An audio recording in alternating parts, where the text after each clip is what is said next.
So up until now we've been looking at examples where our line of best fit is an actual line.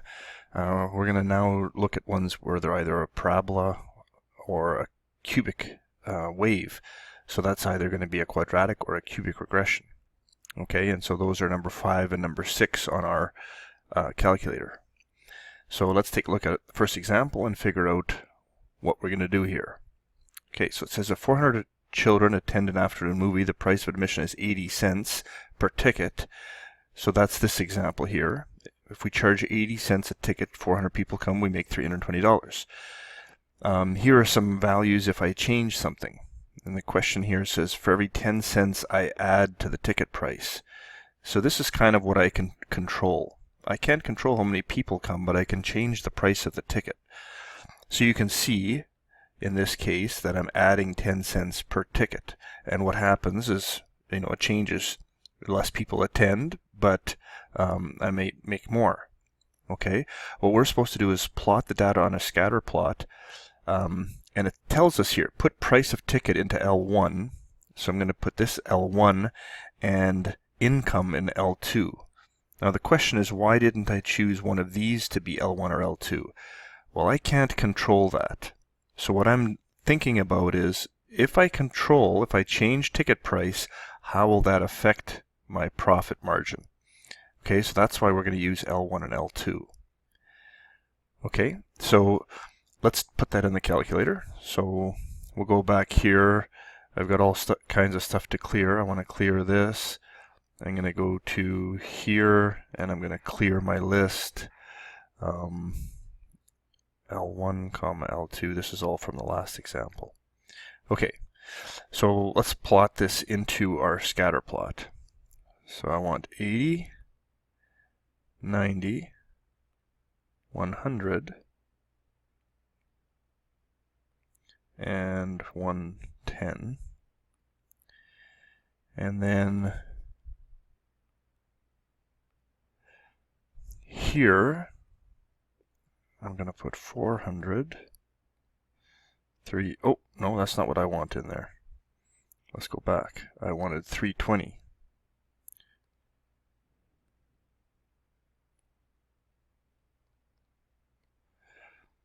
Okay, and then 324, and then 320 again, and then 308.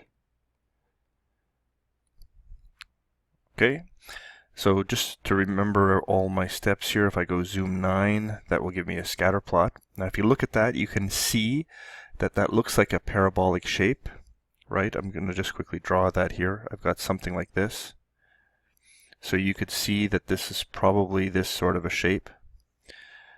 Okay, so let's figure out what our equation is. If you remember, we go to Calc, and since I think it's a quadratic, I'm going to press 5 this time, and I want to go, sorry, wrong button. Let me clear that off. Okay, I want to go L1, L2. And so, a little different, the equation. So it says y equals ax squared plus bx plus c, and it gives me what a, b, and c are. So I'm going to have y equals negative 0.04x squared. All right, plus 7.2x. And then it says plus 0 for c. Okay, so this is my equation of my quadratic that represents this line of best fit. It says how many increases of 10 cents should the cinema add to the price in order to maximize the profit? Well, in this case, if I look, it looks pretty obvious to me what the highest point is. I think that's actually my data point. Okay, but the best way to do this now is to actually put the line of best fit in, the regression equation, and then find our maximum. So I'm going to go here. If you remember all these steps, vars 5, equation, enter, that puts my equation in there, and now I have the actual line of best fit. So now I'm going to go to second trace, and I want to find the maximum. So let's put the left and right bounds. Yeah, it looks pretty obvious that that's going to be my point. So I'll go enter, and then I'll go to the other side of that highest point, enter, enter. And what does it tell me? It tells me when x is 90, I get 324. Okay, so I'm just going to write that when x equals 90, y is 324. What does this tell us?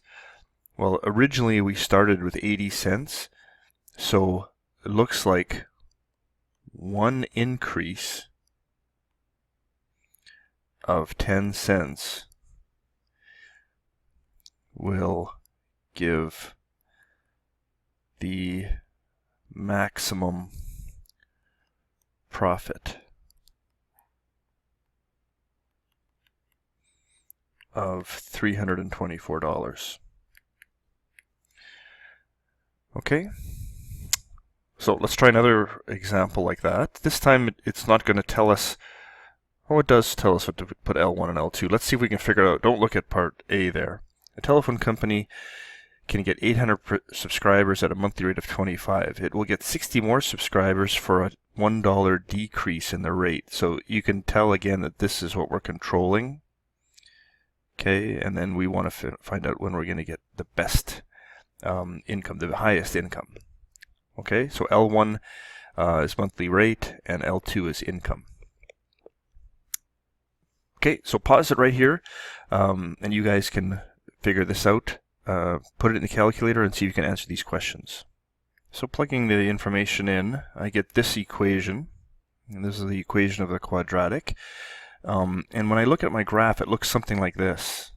And you know, actually, the graph cuts it off like this, and you kind of say, where is the maximum? I can't really see it. Here's the picture, right? So this is what it says, and I want to find the maximum. It looks like it's to the left of my screen. Well, don't forget, the reason it looks like this is because we've cut off the values for x. If you remember, our x values are only 22, 23, 24, 25. So if you think about that, you've got 22, 23, 24, 25, something like that. Okay? It looks like our maximum might be here somewhere. So what do? Well, when we graph zoom 9, this is the picture it gives us. Maybe we should zoom out and get a bigger picture. So I'm going to press zoom out, number 3, and then press enter. And now you can see that's a much better picture of what the parabola actually is. And this will allow me to now go to second trace, and I want to find the maximum. Okay, and I can scroll here along until I think I've passed the highest point, and I can watch the y values. Yeah, there it goes down. And now I'll scroll over to the other side, and I can see now the y values are going down. So the max is going to be somewhere in there. And it tells me the maximum is when x is 19.166. Okay, so let me write that.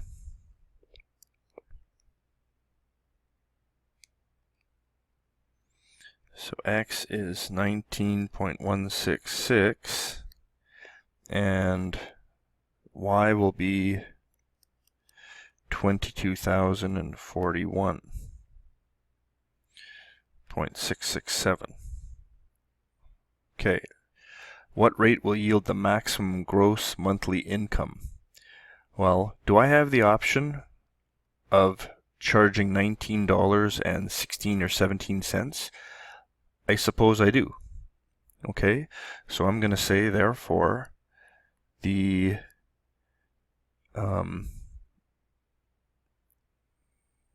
monthly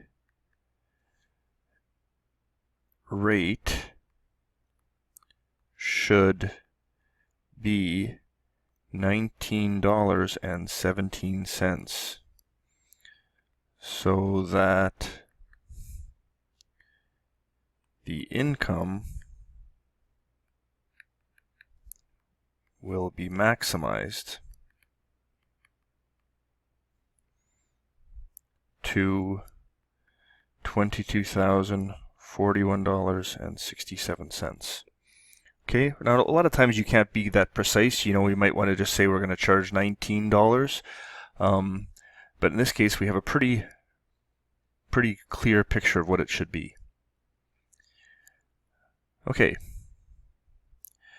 Third example we're going to go to. This one, there's a much bigger table here. If you look at the table, we're from, like, this is going to be L1. Here's L1 continued. Okay. And then this is L2, and this is L2 continued. Okay, instead of being one long table, we've kind of split it up like that. Okay, so it says the year after 1979, so we're starting at 1979, and what is the price of gas? This is crazy, you guys. Look at this. In 1979, gas was 22 cents a liter. And so 29 years later, so when's that going to be? That's going to be 2008. Gas was $1.15. And right now it's about $1 a liter, so it's gone down a little bit. But I remember, I mean, when I was in high school, this is the price of gas. It's a lot cheaper to put gas in your tank. Okay, so use technology to graph the data as a scatter plot. So what I would like you to do is plot that in the scatter plot, and then we'll come back, because it's going to take you a little while to do it. So I put all the data into the scatter plot, and then went zoom 9, and this is what you get. You can see that does not look like a straight line. It does not look like a parabola. This is going to be a cubic regression. Okay, so that means we're going to find the equation, going to stat, calc, and we're going to go cubic regression number 6. Okay, and so L1, L2. So it looks a little bit more complicated, but let's see if we can write that down. So first of all, this is a cubic function. Okay, and my equation is going to form, it's going to go this form, ax cubed plus bx squared plus cx plus d. Okay, so I get y equals 0.12 x cubed. I'm just going to go to 2 decimals when I write it down. When I put it into the equation, it will take all of these decimals. Okay, and then it's minus 0.46 x squared, and then plus 6.30x plus d is 23.45. Okay, so that's my cubic regression. Use the equation to estimate the average price of gas in 84.85. Okay, so to do this, first of all, let's put it into here. So I'm going to go let's go back. We're going to go vars 5. So that puts that mess into there. Now let's see what it looks like on a graph. Pretty nice equation. Okay, and we're supposed to figure out what? We're supposed to figure out what the gas would be in 84.85. Okay, well, to do that we need to figure out where 84.85 is. Okay, so this is 1979. So then this would be 80, 81, 82, 83. This is going to be 7 years, so this is going to be 86. So in there is what we're looking for. The price of gas in 1984, 1985. Okay, so to do that, what I'm going to look for is when x is 5 and when x is 6. Okay, because L1 is our x This is going to be our X values. Okay, just take a look. If we go to our table, the first column is our X values, and so we have right between 4 and 7 there, we have the 5 and the 6. So let's go to our graph, and we'll go second trace, and I want to figure out the value when X is 5. So it tells us gas was $44.84 cents. Okay, so gas 44.84 cents. Now if you look at our information here, maybe that doesn't quite make sense, because according to this space here, it should be somewhere in the 45 cents. Okay, so remember that this is our line of best fit. It's going to approximate stuff, and you can see that if you zoom in a little bit, this is not going to be a perfect fit with that line. You can see how that line doesn't quite match up perfectly in places. Okay, so we're estimating, you can see where the cursor is there, we're estimating somewhere in between those two dots, and it happens to be the line is below those dots. Okay, but we've proven and we've shown why this is the answer. So this is a good answer. Okay, remember we are estimating. It might be a little bit off, but based on our data, that's what it is. Okay, now you can also find it for x equals 6, but it should be pretty close to that. Let's go to part C. Estimate the year in which the average price of gas was 56 cents. Okay, so we want to know when the gas is 56 cents. If we just want to trace, we could try that a little bit. Okay, so we're going to go here, and so you can see it's 57 cents there, then it's all of a sudden it's 54. But remember, that's going on our actual data plots.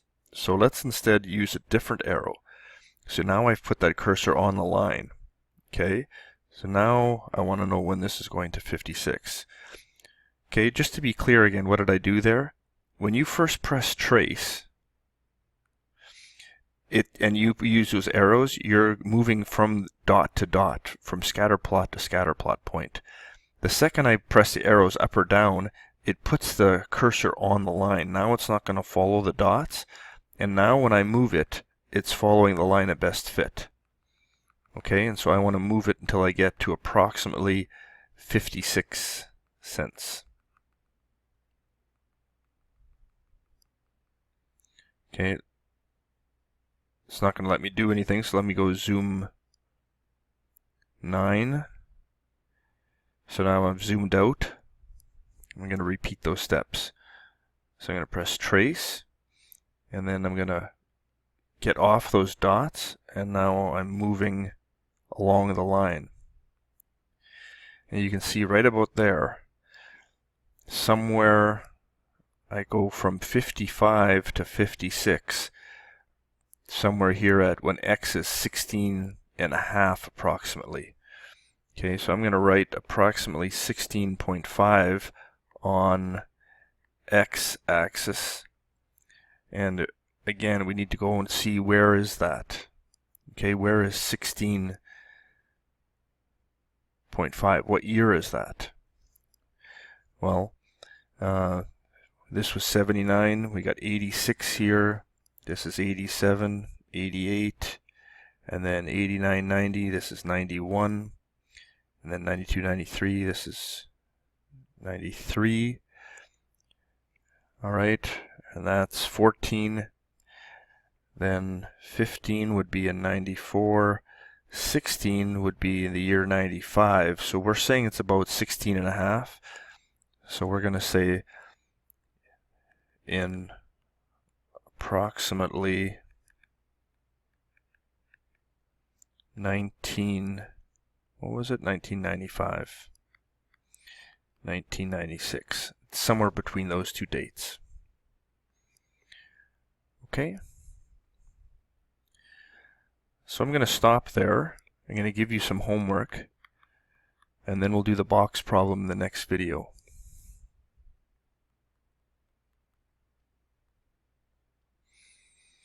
Okay,